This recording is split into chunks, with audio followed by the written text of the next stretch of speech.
ఓకేనా? స్టార్ట్ చేశారు. అందరికీ నమస్కారం అండి. ఈరోజు విజయవాడ పిడబ్ల్యూడి గ్రౌండ్లో మరి సామాజిక న్యాయ శిల్పం డాక్టర్ బిఆర్ అంబేద్కర్ యొక్క స్మృతి వనాన్ని చూడడానికి వచ్చాం.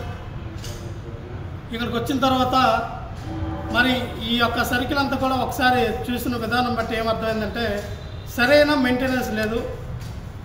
ఇక్కడ ఉన్నటువంటి ఎవరైతే పనిచేస్తూ ఉన్నారో సిబ్బందికి కూడా 9 నెలల నుంచి వాళ్ళకి జీతాలు ఇవ్వట్లేదంట. స్వీపర్స్ కానీ సెక్యూరిటీ గార్డ్ కానీ ఎవరైతే ఇక్కడ గ్రీనరీ ఎవరైతే పరిరక్షిస్తూ ఉన్నారో వాళ్ళకు కూడా జీతాలు లేవు.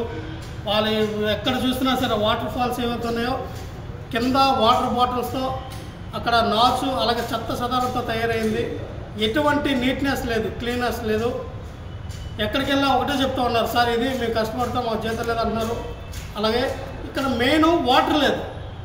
ఎవరు వచ్చినా సరే 5 రూపాయలు టికెట్ పెట్టి కొనుక్కొని వచ్చిన సదరు వ్యక్తికి కనీసం మంచినీళ్ళు తాగడానికి మంచినీళ్ళు కూడా ప్రొవైడ్ చేయలేదు ఇక్కడ గవర్నమెంట్. అంటే ఇది ఒక పర్యాటక కేంద్రంగా మీరు ఏర్పాటు చేసి ఒక్కొక్క వ్యక్తి దగ్గర 5 రూపాయలు మీరు కలెక్ట్ చేసి కనీసం వాటర్ ఫెసిలిటీ కూడా పెట్టలేదు. టాయిలెట్స్ కూడా సరిగా లేవు. ఫీమేల్ టాయిలెట్ కానీ అలాగే మేల్ టాయిలెట్ ఏవి కూడా సరిగా అక్కడ వాటర్ లోపలికి వెళ్తే కనీసం వాటర్ కూడా లేదు.